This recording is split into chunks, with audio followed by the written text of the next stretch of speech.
new month, and we will be looking forward to a new series of central banks meetings. Okay, so starting off with the Reserve Bank of Australia. Okay, before that, previously, okay, what did they actually do, right? So they actually carried out a QE tapering, okay, a dovish one, all right? So they tapered QE from 5 billion Australian dollars a week to 4 billion Australian dollars a week, okay? Supposed to be a good thing, right? However, they actually decide to extend this round of QE, okay, from the initial 2 months to 5 months, all right? So they were supposed to actually sort of like carry out a revision, okay, on whether further tapering is deemed fit when it comes to early November next month.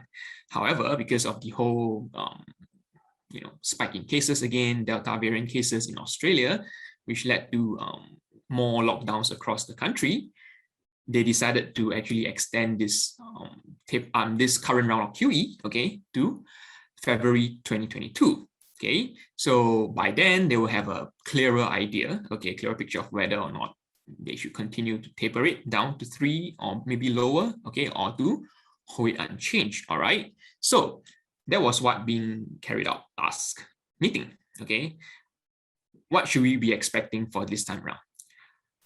Personally, expect no change in QE, all right? Because there's, as mentioned already, they will be holding it unchanged to February 2022, all right? Of course, the extreme may happen, all right? But it's very, very unlikely. Extreme meaning they may come in and say there is a further need to bring QE higher, okay? But unlikely going to be the case, okay? Like what Governor Low has mentioned previously, and probably several times already, okay, that at the moment, QE, or rather should I say monetary policy, is unlikely going to have a big impact on the economic recovery in Australia, okay, as opposed to fiscal policy, okay, which can actually do more than monetary policy, all right? So QE-wise, no change.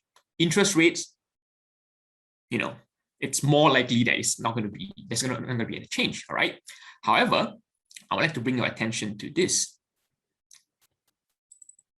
So what you're looking at right now is a speech given by Governor Low back in September 14.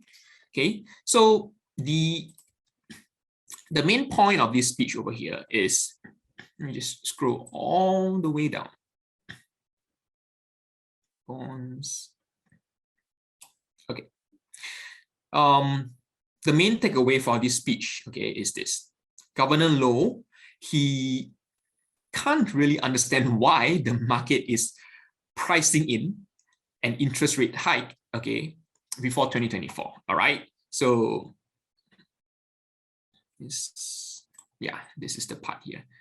I find it difficult to understand why rate rises are being priced in next year or early 2023, okay? So, I'm not going to go through the whole speech, all right? But the main thing over here is this, all right? So he has a speech, and then when it comes to the discussion of monetary policy, all right, he mentioned that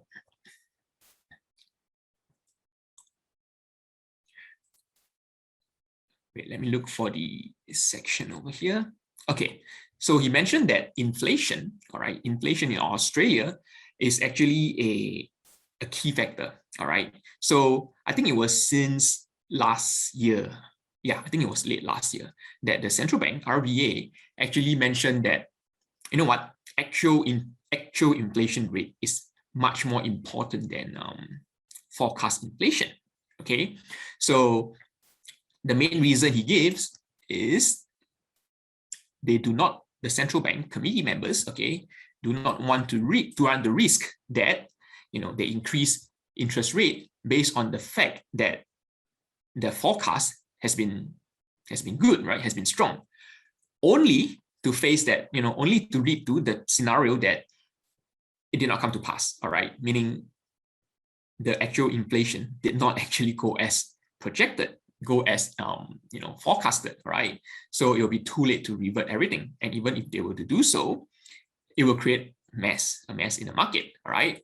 So actual inflation is what they are more concerned about, okay? But, all right, actual inflation, when will this whole actual inflation be the target, the 2 to 3% central bank's target range will be met, all right? So according to Low, and of course the whole central bank, it's unlikely that it will be met before 2024, okay? So if the central bank requires inflation to be within the 2 to 3% target range sustainably, okay, and they don't expect this condition to be met before 2024, then it is unlikely, okay, unless there's a change in policy, all right, there's a revamp in their monetary policy or mandate and things like that, right?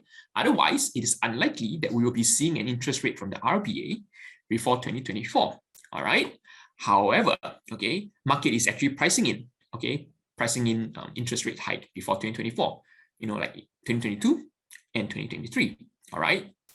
So, okay, as you can see over here, there's this chart. This yellow line is actually the implied cash rate, okay, which is the market's expectation of where the Australian interest rates will be, okay, across the next few years, all right? This is just the market's expectation, all right, a projection sort of. So as you can see, by the end of 2022, over here, there is a expectation that interest rate will be 0.25, okay? So, and of course, when you go to 2023 and 2024, you will see interest rate rise higher, all right? So the thing is, why is it that the central bank, the RBA, is not expecting an interest rate hike? Well, because inflation is unlikely going to hit the 2 to 3% target by then, right? So why is that the case? Why is it that inflation is unlikely going to be at the level? So over here, Governor Low actually mentioned that meeting this condition, the condition of a 2 to 3% inflation target range sustainably, okay? Meeting this condition will require a tighter labor market than we have now, okay? So specifically, they want wages to be growing by at least 3%, all right? And at the moment, Australia wages is actually way below 3%, okay? It's growing, but it's growing at a rate way below 3%, all right? So as you can see at this graph 10 wage price index growth, okay, you can see private sector on the left, public sector on the right. Now, private sector being the higher one, we can see that it's just, I think it's 1.7, yeah. So latest reading of the wage price index, we showed an increase of 1.7 over the year to the June quarter, with wages growth slower than this in the public sector. So it's only, the higher one, it's only at 1.7%. It's way below the 3% target, all right? So, unless wages were to grow at a 3% level, at least for a period of time, otherwise, it is unlikely that inflation in Australia will hit the 2 to 3% sustainably, okay, meaning for a period of time. So that's what the RBA, okay, specifically Governor Low, is trying to highlight over here, all right? So because of all this whole low wage, which leads to low inflation, okay, it is unlikely that the central bank, RBA, is going to be increasing interest rates prior to 2024, right? Which is why, Governor Low finds it difficult to understand why this whole market pricing in an interest rate in 2022 and even in 2023 is going on, okay? Why is this happening, right? So with that, tomorrow's RBA, we are unlikely going to see any actions being carried out, all right? That is the likely scenario. That's what's going to happen likely, all right? So how will this actually have an impact on the Australian dollar? Personally, okay, I feel that the Australian dollar is likely going to be, it's going to remain weak for the time being, especially against the US dollar, all right, because with the whole, bond use, treasury use, okay, specifically treasury use rising, leading to a boost in the US dollar, okay, and of course with the whole upcoming FOMC meeting in November, which the market consensus, the general consensus is that the Fed will actually be announcing a tapering, making an announcement on tapering, QE tapering, all right. So with that, I'm actually expecting US dollar to be stronger than the Australian dollar at the moment, all right? So will tomorrow's meeting actually have an impact on the move of Australian dollar? Well, personally, I don't think it's going to move a lot, all right? But my expectation is that the Australian dollar will continue to weaken, at least for the time being, against the US dollar and the yen, and possibly with the francs as well, okay? Because as you know, the three currencies, dollar, yen, and francs, they are all safe haven currencies, okay? And with this gloomy outlook coming from the central bank, and of course, COVID containment in Australia for the past couple to 4 weeks, okay, has not been very efficient, all right? In fact, there's been news that says that COVID cases has already spread to other states as well, okay, which is very unfortunate, all right? So with all this uncertainty and things like that, it is understandable that why the RBA during their previous meeting, they decided to do I would say a hedge, a hedge in terms of their QE, okay? So by extending the current round of QE by 3 months, okay, until February 2022, they can actually adopt a sit and, a watch and see, okay, watch and see approach, and see how, and determine how the whole containment of the virus were to progress before making further, decisions on whether or not a tapering is warranted, okay? So for the time being, yeah, expect a weakening in the Australian dollar, especially against the safe haven currencies. Now, if you guys are trading the crosses, the miners, Australian dollar versus, say, for example, pound versus Aussie or Kiwi Aussie and things like that, just pay attention to what's coming up, like if you are trading Aussie Kiwi, okay, there's the RBNZ coming up on Wednesday, okay? So yeah, that's all I have to share with you guys right now. I'll update you guys again tomorrow. Is it tomorrow?